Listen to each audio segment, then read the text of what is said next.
नमस्कार. विविधा मंजिरीमध्ये मी मंजिरी पुन्हा एकदा आपणा सर्वांचं मनपूर्वक स्वागत करते.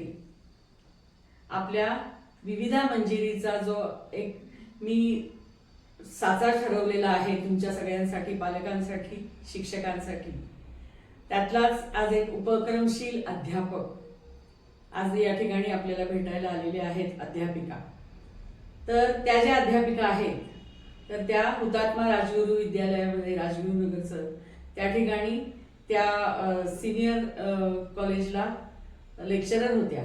त्यानंतर मग BEd कॉलेजमध्ये त्या प्रिन्सिपल म्हणून पण त्यांनी काम केलेलं आहे आणि त्यांचा अनुभव अतिशय मोठा आहे. सगळ्यात महत्त्वाचं म्हणजे हसत खेळत शिक्षण ही जी कॉन्सेप्ट आहे तर ती त्यांनी खूप छान प्रकारे राबवलेली आहे. म्हणजे कसं बघा की पूर्वी असं होतं की तात्या पंतोजी मेथड असं म्हणायचे, म्हणजे छडी लागे छमछम विद्या येई घमघम. हातामध्ये छडी घेऊन शिक्षक वर्गात शिरले की सगळा वर्ग अगदी चिडीचूप बसायचा भीतीने, आणि मग जे शिक्षक शिकवतील ते फक्त ऐकायचं, समजो न समजो त्यांनी काही फरक नाही. ही अशी मेथड होती पूर्वी. पण मग त्यावेळच्या शिक्षण पद्धतीमध्ये आणि आताच्या शिक्षण पद्धतीत खूपच बदल होत आहे, झालेले आहे. तर त्यातलाच एक बदल म्हणजे हसत खेळत शिक्षण ही कन्सेप्ट. म्हणजे काय की मुलांना वर्गामध्ये शिकवत असताना एखादा जर अवघड विषय असेल किंवा एखादा अवघड धडा असेल तर त्याच्यामध्ये त्यांना सहभागी करून घेऊन तो कसा सोपा करायचा किंवा त्यांना त्याच्यामध्ये इंटरेस्ट कसा निर्माण करायचा आणि कसा तो छान प्रकारे समजेल याचा प्रयत्न करायचा. तर हे सगळं ह्या आपल्या अध्यापिकांनी हे शोधून काढलेलं आहे. स्वतः त्यावर संशोधन केलेलं आहे, बरीच पुस्तकं लिहिली आहेत, व्हिडिओज केलेले आहेत, कारण त्यांना त्याची आवड पण आहे. आणि त्यांच्या असं लक्षात आलं की प्री स्कूलचे जे मुलं असतात तर त्यांचा ठराविक असा काही अभ्यासक्रम नसतोच.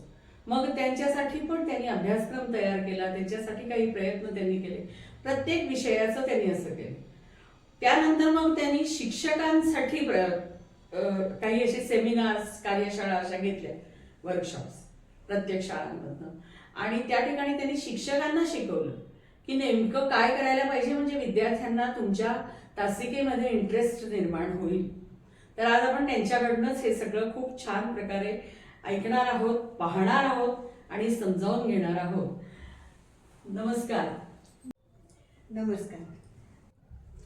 तर रसिको, या तुषारिकाताई लिमये तर ह्या आज आपल्या इथे आलेल्या आहेत.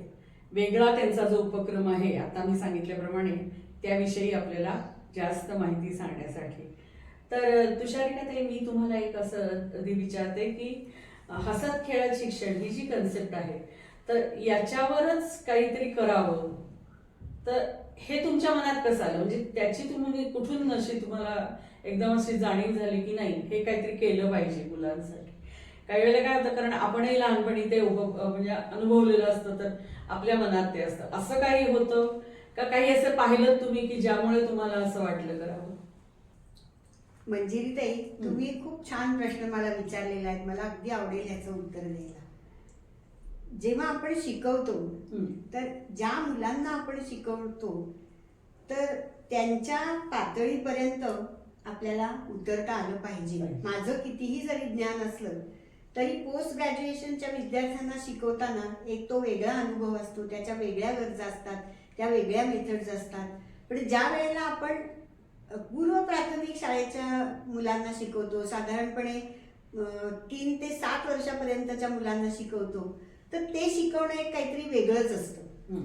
तर मी अशा लहान वयातल्या मुलांना जेव्हा शिकवण्यासाठी वर्गामध्ये गेले तेव्हा माझ्या असं लक्षात आलं की ती मुलं सुद्धा त्यांचे ते युनिफॉर्म, ते बूट मोजे घालून वर्गात अगदी खुर्ची टेबलावरती बसून त्या एवढ्या मोठ्या बॅगा, ते वॉटर बॅग्स, आणि मग तेच नेहमीच 150 वर्ष चालत आलेलं वातावरण की 50 विद्यार्थी आणि एक शिक्षक समोरनं शिकवतोय, तो शिक्षक काहीतरी त्यांना सांगत असतो, ती मुलं रिपीट करत असतात आणि याच्यातनं कितपत शिक्षण होत असेल, होत नव्हतं हे माझ्या तेव्हा लक्षात आलं. मग सगळ्यात पहिलं म्हणजे माझा एक असा शिकवण्याच्या बाबतीत असा फोकस असतो की त्यांना टीचिंग करण्यापेक्षा आपण त्यांना शिकवून द्यावं. जरी ऑनलाईन कोर्सेस मी तयार केले असले तरी त्याच्यात माझा प्रयत्न कायम असा राहिलेला आहे की सेल्फ लर्निंग झालं पाहिजे. आता त्या मुलांना हे सेल्फ लर्निंग वगैरे हे त्यांना त्याची काही जाणीव नसते, कळत नसतं, पण ज्याला आपण इन्सिडेंटल लर्निंग म्हणतो तर तसं इन्सिडेंटल लर्निंग व्हावं अशा दृष्टिकोनातनं आपण वर्गामध्ये वातावरण तयार करायचं असतं. तर मी एका शाळेत जात होते, आई वडील मुलांना सोडून गेले की मी तिथे मुलांना सांगायचे सगळ्यांनी आपले बूट मोजे काढून ठेवा. हे बूट मोजे घालून गच्च ते पायामध्ये ते बांधल्यासारखं खुर्चीत बसून शिकणं हे मला पटत नाही. जा, बाहेर वाळूचे ढीग लागलेले होते, बांधकाम चाललेलं होतं. मी त्यांना म्हणायची जा तिथे खेळा. आणि त्यांचे अनेक मी वर्गामध्ये खेळ घ्यायची, त्यांच्यातनं हातनं वेगळ्या वेगळ्या ऍक्टिव्हिटीज कृती करून घ्यायची. आणि अशा त्या प्लॅन केलेल्या असायच्या की त्यातनं विद्यार्थ्यांना काही कन्सेप्ट शिकता येतील. अगदी साधं येता जाता एक खुर्ची ठेवली होती छोटीशी प्लास्टिकची, त्याला अशा 2 नळ्या केल्या होत्या आणि खाली एक बोल ठेवला होता आणि शेजारी बादलीत छोटे छोटे चेंडू ठेवले होते.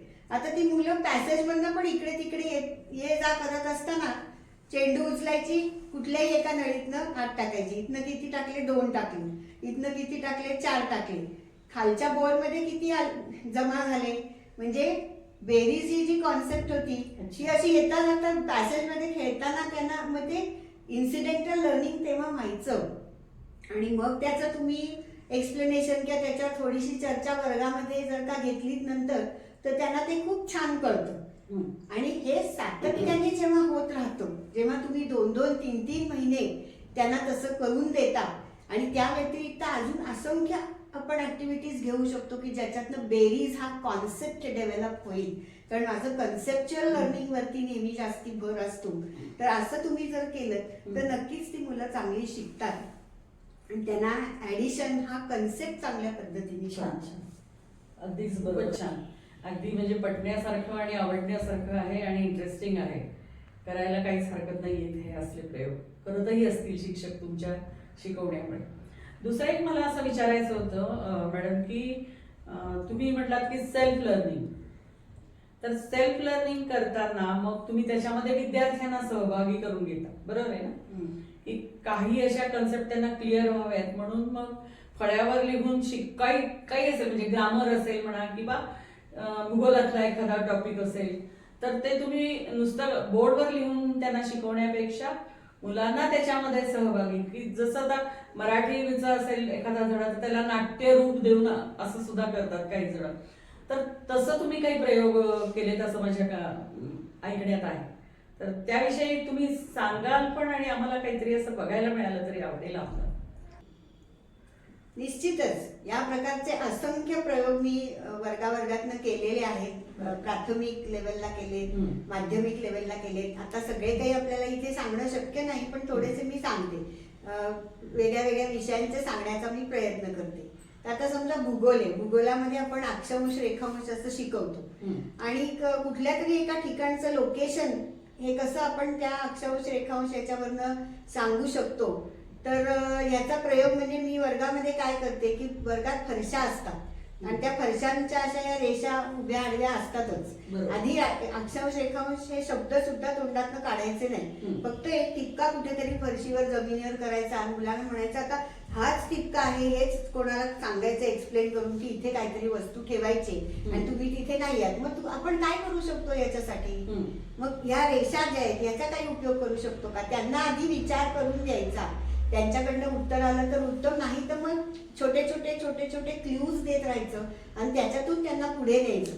मग आपण हे त्यांना सांगू शकतो की समजा मी ह्या रेघानं 1 ते 10 असे नंबर दिले, या रेघानं ABCD असं त्या रेषांना नावं दिली आणि मग मी सांगू शकते की जिथे इकडची 3 नंबरची रेष आणि तिकडचा D जिथे मिळतात तिथे तो स्पॉट आहे. म्हणजे तुम्हाला ते समजू शकतं. जसं आपण टाइम टेबल बघतो की वरनं वार बघतो, साईडने आपण कितवा पिरियड आहे ते बघतो, किती वाजता आहे ते बघतो.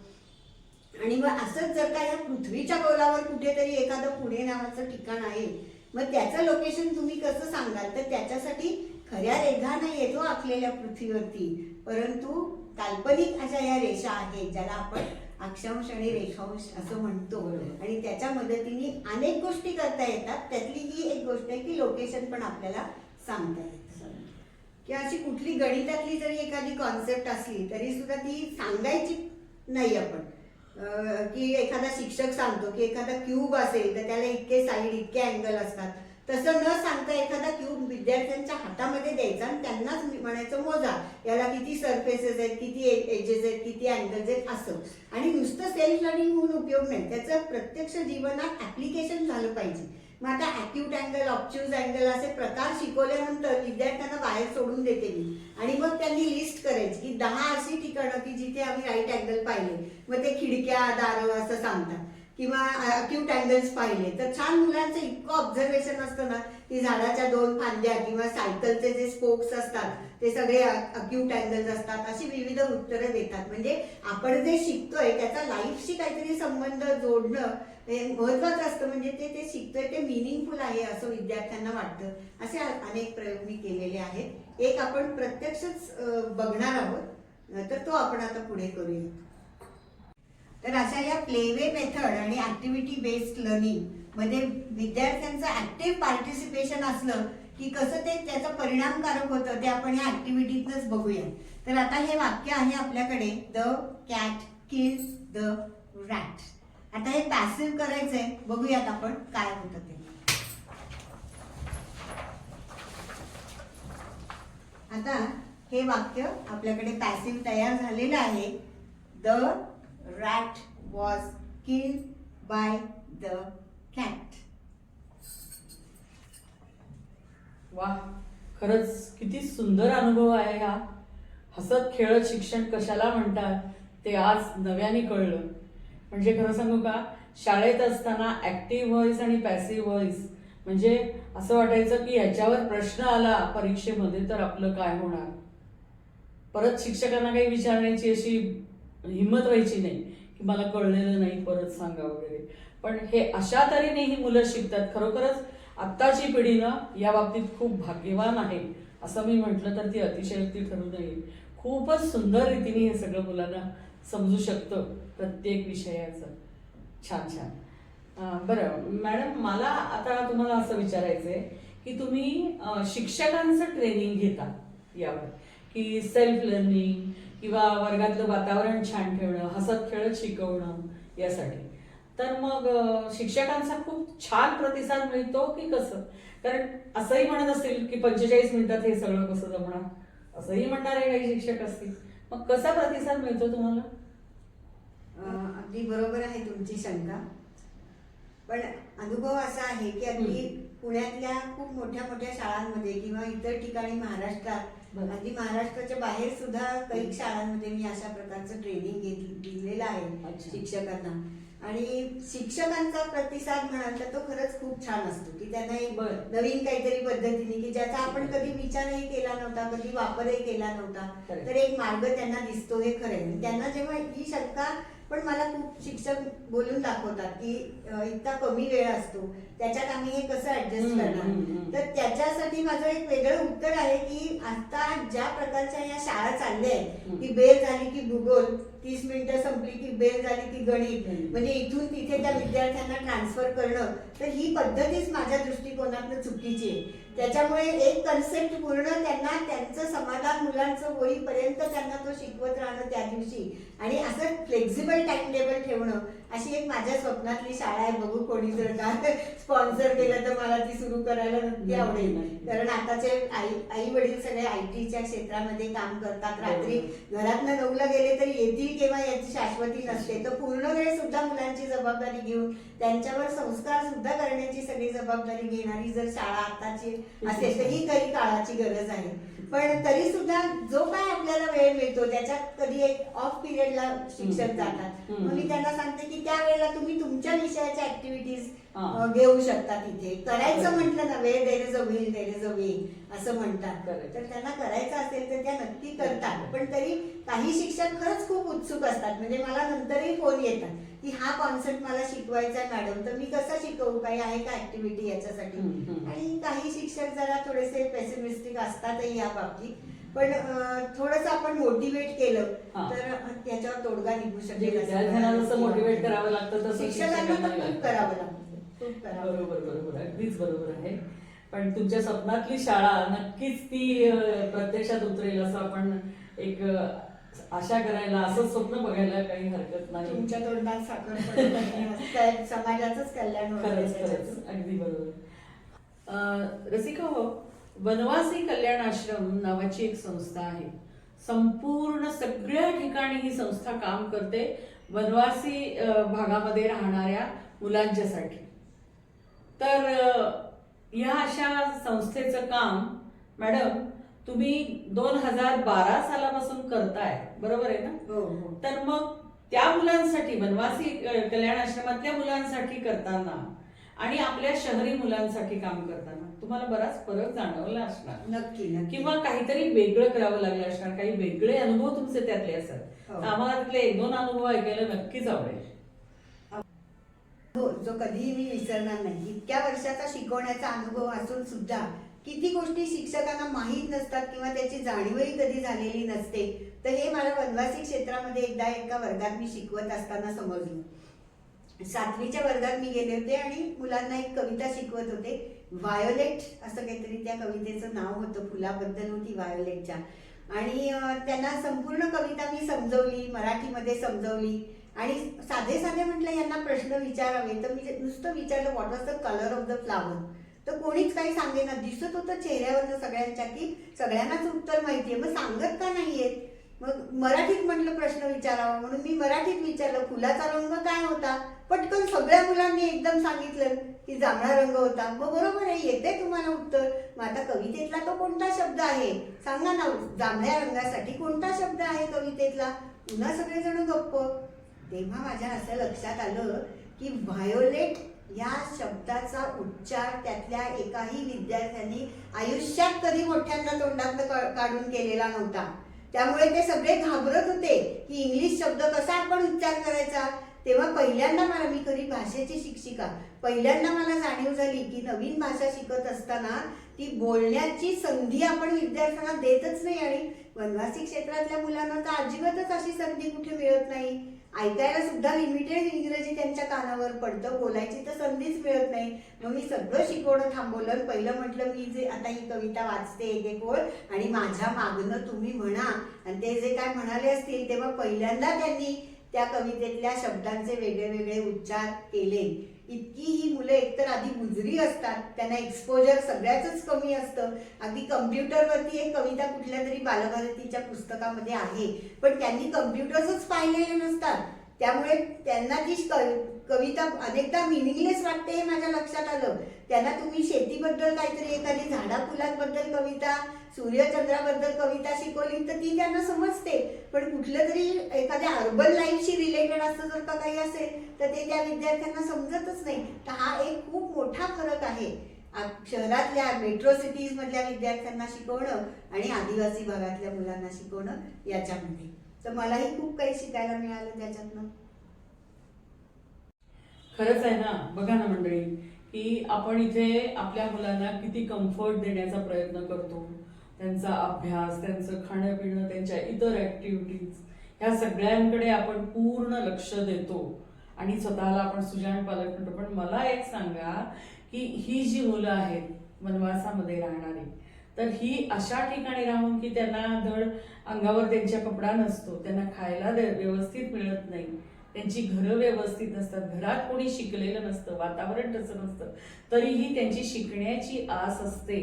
आणि म्हणून ती मुलं खूप छान, आणि अशा मुलांसाठी तुम्ही काम करताय. खरोखरच ही खूपच अभिमानास्पद गोष्ट आहे असं मला निश्चितपणे. शेवटचा पण खूप जरा जिव्हाळ्याचा आणि माझ्या मनामध्ये बरेच दिवस असलेला असा प्रश्न मी विचारणार आहे की आई बाबा घरी अभ्यास घेतात, बाबा नाही, बऱ्याच वेळेला आईच अभ्यास घेते, पण मुलं आईकडे अभ्यास करायला नाराज असतात, नाही आवडत त्यांना अभ्यास करायला.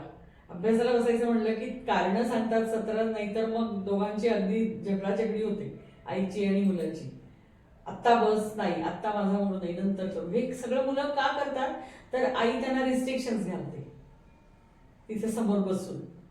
मग अशा आयांसाठी, अशा पालकांसाठी माझ्या, कारण खरं ते सगळे सुजाणच आहेत पालक, पण अशा काही तुम्ही त्यांना टिप्स देऊ शकता का किंवा काही सांगू शकता का की मुलांचा अभ्यास घरी घेताना सुद्धा तुम्ही काय करा?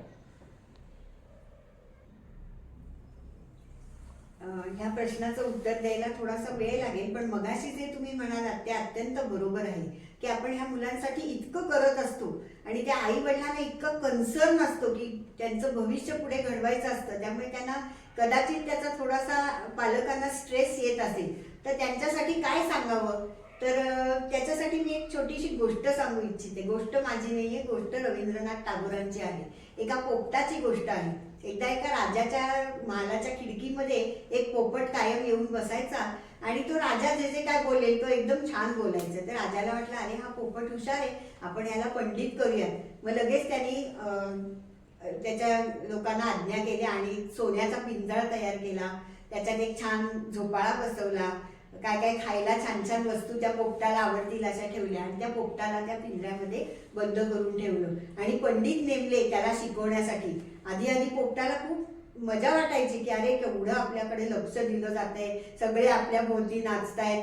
अगदी त्याला दिलेलं स्पेशल अटेन्शन अगदी त्याने एन्जॉय केलं. पण हळूहळू त्याच्यातला इंटरेस्ट कमी होत गेला. मग त्या राजाने एकदा चौकशी केली तर ते पंडित म्हणले, नाही म्हणे, काय सांगायचं तुम्हाला, त्या पोपटाला ना म्हणे सारखं त्या झोपाळ्यावर बसण्यातच जास्ती इंटरेस्ट आहे, त्याला अभ्यासात काही फारसा आजकाल इंटरेस्ट राहिला नाही. राजाने विचार केला काय करावं. तो म्हणला की तो झोपाळा काढून टाका पिंजऱ्यातनं. त्यांनी झोपाळा काढून टाकला. असेच काही महिने गेले आणि अजून त्या पोपटाचा इंटरेस्ट त्याच्यातला कमी होत गेला. पुन्हा एकदा राजाने चौकशी केली तर ते पंडित म्हणाले की बघा ना म्हणे, केवढा जाड झालाय तो पोपट, त्याला खाण्यापिण्यातच इंटरेस्ट आहे, सगळं म्हणे इतकं छान छान तुम्ही त्याला खायला देता, तो खातो आणि झोपा काढतो, त्याला काही पठण करण्यामध्ये इंटरेस्ट नाहीये, काय करावं? तर राजा म्हणतो, असं करा, आता त्याला ठराविक वेळेला आणि ठराविक त्याचं शेड्यूल तयार करून एवढ्या वस्तूच फक्त खायला द्यायच्या. मग तसं त्याचं टाइम टेबल होतं, त्यामुळे खाण्यापिण्यातही त्या पोपटाला काही रस राहत नाही. आणि असे अजून काही महिने जातात आणि तो पोपट कमीच अभ्यासात परफॉर्मन्स त्याचा त्या शास्त्रामध्ये दिसायला लागतो. तर आता काय करायचं? तर ते पंडित एकदा म्हणतात, हा ना सारखा म्हणे पंख फडफडवत असतो आणि जर बाहेर आकाशाकडे झाडांकडे बघत असतो, जसं काही त्याला त्याच्यातच जास्ती इंटरेस्ट आहे, आता काय करावं?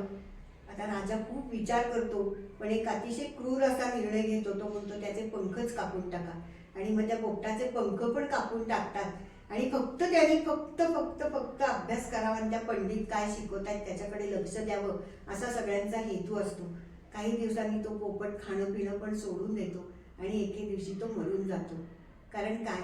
विचार करा पालकांना, तुम्ही सगळे सुज्ञ आहात, आपल्या मुलांबद्दल पाल्यांबद्दल कन्सर्न असणं हे अगदी खरं आहे. पण खेळणं हे नॅचरल आहे विद्यार्थ्यांसाठी, जसं उडणं हे पोपटासाठी नॅचरल आहे. तुम्ही त्याचे पंखच जर का कापून टाकले, त्याचं स्थान इथे पिंजऱ्यामध्ये नाहीये, उंच भरारी मारून उडण्यामध्ये आहे. तर तुम्ही रेस्ट्रिक्शन्स घाला, पण किती घाला? पहिल्यांदा मुलांना मुलांसारखं जगू द्या, मुलं म्हणून जगू द्या. अभ्यास वगैरे आहेच, हे आपल्या जीवनात सगळं आहेच, आणि म्हणून ती प्लेवे मेथड, म्हणून इन्सिडेंटल लर्निंग, म्हणून खेळातून शिक्षण, ऍक्टिव्हिटीज मधनं शिक्षण, हेच आपण आता केलं पाहिजे. संपूर्ण शिक्षण पद्धती बदलण्याची आता वेळ आलेली आहे. आपण खूप वर्ष ब्रिटिश लोकांनी निर्माण करून दिलेली आपण फॉलो करतोय सिस्टीम. आता ती भारतातच काय, इंग्लंडमध्ये किंवा जगात कुठेही ती उपयोगाची नाही. एक आताच्या टेक्नॉलॉजीच्या जगामध्ये वेगळ्या शिक्षण पद्धतीची गरज आहे आणि सगळ्या तज्ज्ञांनी एकत्र येऊन मला असं वाटतं हा मूलभूत फरक करण्याची गरज आहे. ते कधी होईल ते आपल्याला माहिती नाही, पण ते व्हावं अशी माझी फार इच्छा आहे. मला इथे ताईंनी बोलवलं आणि तुमच्या सगळ्यांशी संभाषण करायची संधी दिली, याबद्दल मी मंजिरी ताईंचे धन्यवाद, खूप खूप धन्यवाद. मला खूप आनंद वाटला आज तुमच्या सगळ्यांशी इंटरॅक्ट करताना आणि माझी मतं व्यक्त करताना. खरोखरच छडी लागे छमछम इथपासून ते मुले ही देवाघरची फुले इथपर्यंतचा हा आपल्या लेकरांचा रोमहर्षक प्रवास आज या लिमयेताईंनी अतिशय सुंदर शब्दांमध्ये, अतिशय छान उदाहरणांनी आपल्याला सांगितलंय. विचार करण्यासारखे. मला अगदी खात्रीच आहे की तुमच्या मनामध्ये याचे विचार सुरू झालेले असणार आहेत. इमयताई, तुमचं खूप खूप आभार. आणि नक्कीच मी यासाठी तुम्हाला परत एकदा बोलवीन पुढच्या भागासाठी. आणि मला माहिती आहे की माझे पालक सुद्धा तशी मागणी तुमच्याकडे करतील. तर माझ्या सुजाण पालकांनो, तुम्हाला जर हा व्हिडिओ आवडला असेल तर नक्की लाईक करा, शेअर करा आणि सबस्क्राईब करा. आणि नक्की कमेंट्स पण करा, म्हणजे आम्हालाही तुमचा फीडबॅक. बरोबर. धन्यवाद.